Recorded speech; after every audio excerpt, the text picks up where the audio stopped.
Bonjour à tous, on se retrouve aujourd'hui pour l'analyse du 28 février 2022. Tout d'abord, j'espère que vous avez passé des bonnes vacances. Ce fut le cas pour moi. Il s'agit d'une vidéo de reprise et nous avons donc beaucoup de choses à revoir ensemble. Il s'est passé énormément de choses ces derniers jours, notamment autour du contexte géopolitique entre la Russie et l'Ukraine. Mais il risque encore d'y avoir quelques mouvements. Donc nous allons revoir ensemble les différentes raisons qui pourraient amener à un mouvement autour du Bitcoin et nous ferons également évidemment une passe sur l'analyse technique pour essayer déjà dans un premier temps de vérifier les targets que je vous avais annoncés la semaine dernière et également d'essayer de trouver les futurs targets. Alors tout d'abord, nous commençons par une map plutôt rouge. Sans surprise, je vous en avais parlé la semaine dernière. Il ne faut pas s'attendre à un bull run tant que nous n'aurons pas un contexte géopolitique plus calme, plus sain. Tous les marchés sont affectés, tous les marchés sont en stress. C'est une situation qui est préoccupante, même si aujourd'hui, ça a l'air de s'arrêter uniquement à l'Ukraine. Tout d'abord, il ne faut pas oublier que beaucoup envisageaient pas du tout une attaque de Poutine. Ensuite, quand Poutine a attaqué, la plupart ont imaginé que cela ne concernerait que les régions de l'Est, et puis finalement maintenant ça concerne toute l'Ukraine. Bref, vous voyez, c'est très compliqué, on avance vraiment à vue, on ne sait pas exactement ce que veut Poutine, où est-ce que Poutine va s'arrêter. Il y a énormément de news un peu inquiétantes, un peu effrayantes, qui font stresser et qui évidemment ne rassurent pas du tout l'ensemble des marchés. Donc l'ensemble des marchés est impacté et évidemment pas uniquement celui de la crypto-monnaie. Alors, autour du Bitcoin, actuellement, il y a deux choses à souligner qui sont importantes. C'est l'utilisation du Bitcoin. Actuellement, en Ukraine, c'est extrêmement compliqué d'utiliser ces banques, de simplement, par exemple, aller retirer de l'argent à son distributeur automatique. Les banques sont actuellement énormément victimes de cyberattaques de la part de la Russie, et donc c'est très compliqué d'utiliser tout simplement le système banquier traditionnel, on va dire, en Ukraine. Et donc nous avons pas mal de cas d'utilisation du Bitcoin en Ukraine, comme par exemple deux journalistes qui ont utilisé du Bitcoin pour acheter une voiture pour pouvoir fuir le pays. C'est assez hallucinant, mais c'est un fait. Et nous avons également l'Ukraine qui a tout simplement donné accès à des adresses de leur wallet pour recevoir des dons en crypto-monnaie. Donc c'est quand même quelque chose à souligner. Cela met en avant quelque chose que le Bitcoin a, que n'a finalement pas le système bancaire traditionnel, c'est-à-dire de la robustesse, de l'impartialité et de la neutralité. Aujourd'hui, le Bitcoin est quelque chose qui est extrêmement compliqué à bloquer, à bannir, à pirater. Ce qui n'est pas le cas finalement des systèmes bancaires traditionnels. On peut se rendre compte que les Russes ont mis celui de l'Ukraine à genoux en même pas une nuit. Donc celui du Bitcoin, c'est autrement plus compliqué et évidemment, les Russes ne vont pas pouvoir bloquer facilement les transactions de ces dons qui permettraient à l'Ukraine évidemment de pouvoir acheter de l'équipement, de l'armement, des médicaments, bref. Je vous invite pas forcément à faire des dons, ce n'est pas le but du discours, mais l'objectif c'est surtout de vous montrer en fait une utilisation du Bitcoin qui est assez intéressante et qui pourrait évidemment pousser à l'utilisation de plus en plus massive du Bitcoin. Vous savez également qu'il y a beaucoup de sujets actuellement autour de la législation des crypto-monnaies et cela pourrait mettre en avant d'un côté, on va dire d'une manière plutôt favorable, une réglementation du Bitcoin si jamais les autres pays se rendent compte que finalement, dans le cas de la guerre entre la Russie et l'Ukraine, le Bitcoin a pu être exploité de manière très intéressante. Ça, c'est la première utilisation du Bitcoin qui est, on va dire, du coup, plutôt d'un point de vue favorable. L'autre cas et le revers de la médaille, c'est que vous savez également qu'en Russie, il y a quelques banques qui ont été bannies du système SWIFT, qui concrètement permet de faire des virements interbancaires internationaux. Et donc aujourd'hui, les Russes envisagent de se tourner vers le Bitcoin, vers la crypto-monnaie, pour également pouvoir effectuer leurs transactions internationales en utilisant finalement plus forcément le système bancaire SWIFT. Le souci, c'est évidemment, si c'est les Russes qui s'en servent, c'est beaucoup moins drôle que si c'est les Ukrainiens. J'entends pour la plupart des Américains et des Européens. Et donc, on pourrait avoir, au contraire, cette fois-ci, une réglementation qui serait pas du tout en la faveur du Bitcoin, tout simplement dans l'objectif de bloquer les transactions que pourraient effectuer les Russes pour pouvoir contourner on va dire les mesures économiques qui ont été mises en place pour essayer de freiner l'attaque de la Russie. Donc actuellement, la réglementation est quelque chose qui vraiment doit être surveillé. C'est quelque chose qui peut arriver très rapidement en fonction de l'utilisation ou non du Bitcoin, notamment par la Russie. C'est quelque chose qui peut vraiment arriver très rapidement et qui évidemment peut bouleverser le cours. C'est pour cela que je vous en parle. On peut vraiment avoir quelque chose de très favorable ou au contraire très défavorable dans les jours, voire les semaines qui viennent pour le Bitcoin.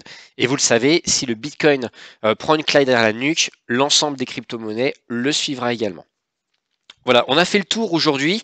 Il n'y a pas vraiment grand-chose d'autre à dire d'un point de vue macroéconomique.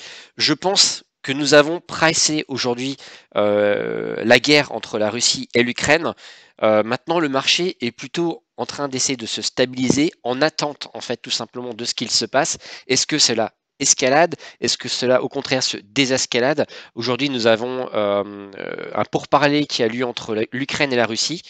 On peut peut-être espérer une éventuelle désescalade de toute cette guerre, ce qui pourrait permettre finalement à l'ensemble des marchés de pouvoir respirer et éventuellement pouvoir repartir légèrement vers la hausse. Donc pour le moment, voilà, le marché est en attente, il est en suspens et nous devons tout simplement observer, c'est ce que je vous avais dit la semaine dernière, tout simplement le contexte géopolitique économique. Je vous invite tout simplement à passer plus de temps à lire ce qu'il se passe actuellement en Ukraine au travers des différents journaux, etc., plutôt que de faire de l'analyse technique.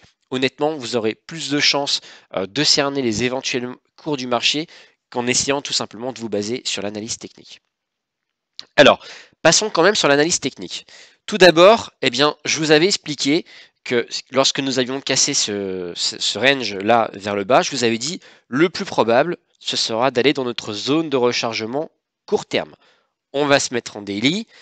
Et comme vous pouvez le voir, nous y avons été. Nous avons été même méchés exactement sur la partie basse de cette zone de rechargement court terme. C'est chirurgical, hein. Donc je suis plutôt content. Ça m'a permis de préparer quelques ordres, on va dire, d'achat sur d'autres crypto-monnaies en me basant tout simplement sur l'évolution du cours du Bitcoin. Quand j'ai vu que le Bitcoin approchait le bas de cette zone de rechargement court terme, j'en ai profité pour recharger sur certaines crypto-monnaies, ce qui a été évidemment juste après suivi par un rebond technique. Le scénario que je vous avais expliqué, c'était qu'une fois que nous aurions été dans la zone de rechargement court terme, nous avions deux cas de figure. Le premier, c'est nous partions vers un rebond technique dans le but, tout simplement d'essayer de réintégrer ce range, ou au contraire, nous allions tout simplement poursuivre la baisse. Pour le moment, vous voyez, nous sommes partis vers le rebond technique, mais nous n'avons pas, ne serait-ce que touché le range. Je ne parle même pas d'y rentrer, nous n'avons même pas touché tout simplement la bordure basse de ce range. Donc pour le moment, nous n'avons pas vraiment de direction encore. Vous voyez, je crains que nous allions un petit peu range entre finalement cette zone de rechargement court terme et ce range durant un certain temps, tout simplement car nous devons stabiliser un peu le cours et analyser ce qui va se passer. Donc, je vous le rappelle, en tout cas, c'est vraiment la règle d'un point de vue Fibonacci. Ce bas de range, en fait, est basé sur le 0,38,2 de ce mouvement haussier que nous avions eu fin janvier, depuis fin janvier.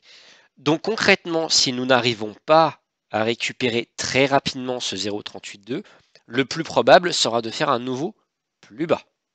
Donc pour le moment, actuellement, le scénario le plus probable est donc de faire un nouveau plus bas. Nous n'avons pas réussi à réintégrer ce range en cassant du coup ce 0,38,2. Donc nous risquons d'être un peu, comme je vous l'ai dit, en range dans les jours qui viennent, mais nous devons vraiment avoir soit une petite poussée haussière qui nous amène au-delà, grosso modo, des 48 800 $ pour nous permettre de réintégrer ce range et donc nous sécuriser sur le fait de ne pas refaire un nouveau plus bas, du moins immédiatement. Et si en revanche nous n'arrivons pas à le faire, le plus probable est clairement de faire un nouveau plus bas. Donc il faut vraiment surveiller l'évolution du cours du Bitcoin dans les jours qui viennent. Nous ne devons pas perdre ce 34 400 $. Si nous le perdons, c'est quasiment garanti que nous partons vers un nouveau plus bas. Et nous devons, autant que possible, essayer de reprendre les 40 800 $ dans le but de réintégrer ce range et donc du coup de sécuriser un nouveau plus bas en évitant tout simplement d'aller le chercher immédiatement. Je ne vais même pas vous parler de la cassure de ce range ensuite qui pourrait nous amener dans cette zone de rechargement, enfin zone de vente long terme, tout simplement car pour le moment, on va déjà essayer de rejoindre, rattraper ce range avant de éventuellement envisager un mouvement haussier bien plus important. Donc surveillez bien ces deux zones de prix, je vous le rappelle, 34 400 $ et 40 800 $. C'est vraiment les deux prix que nous devons surveiller pour savoir grosso modo dans quelle direction le cours du Bitcoin devrait nous amener. Si nous nous plaçons d'un point de vue eh bien, Ichimoku, nous avons quelque chose d'assez intéressant à regarder. C'est que, on va se mettre en weekly. Nous sommes actuellement, eh bien, vous voyez, dans le nuage. Pour rappel, d'un point de vue Ichimoku, le nuage, c'est l'équilibre.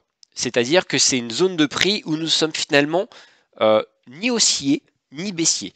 Nous avons eu une mèche, clairement, qui nous a fait casser le nuage, mais vous voyez, nous l'avons réintégré immédiatement et nous sommes aujourd'hui juste au-dessus de la SSB. Donc pour le moment, eh bien, le plus probable serait d'essayer d'aller chercher cette Tenkan, qui est donc en bleu.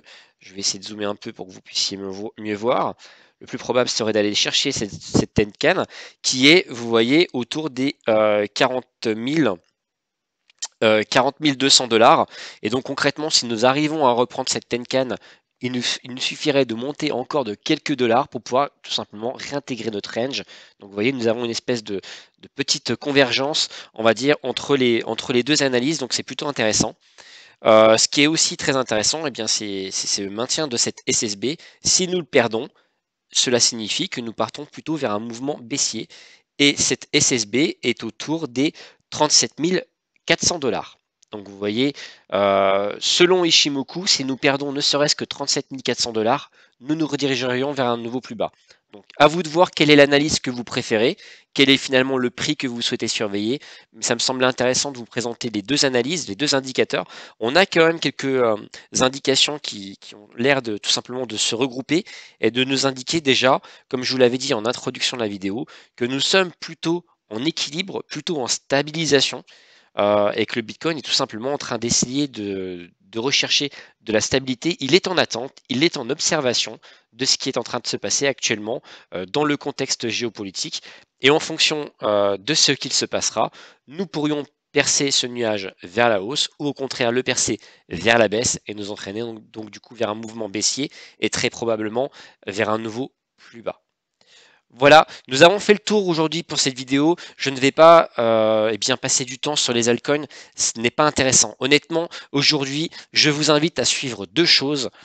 Les news, suivez les news tout simplement. Regardez ce qu'il se passe en Ukraine. Regardez si nous sommes plutôt en train d'escalader ou au contraire de calmer le jeu. Je pense que c'est vraiment ce qui va vous permettre d'anticiper au mieux les éventuelles poussées ou baisses du Bitcoin.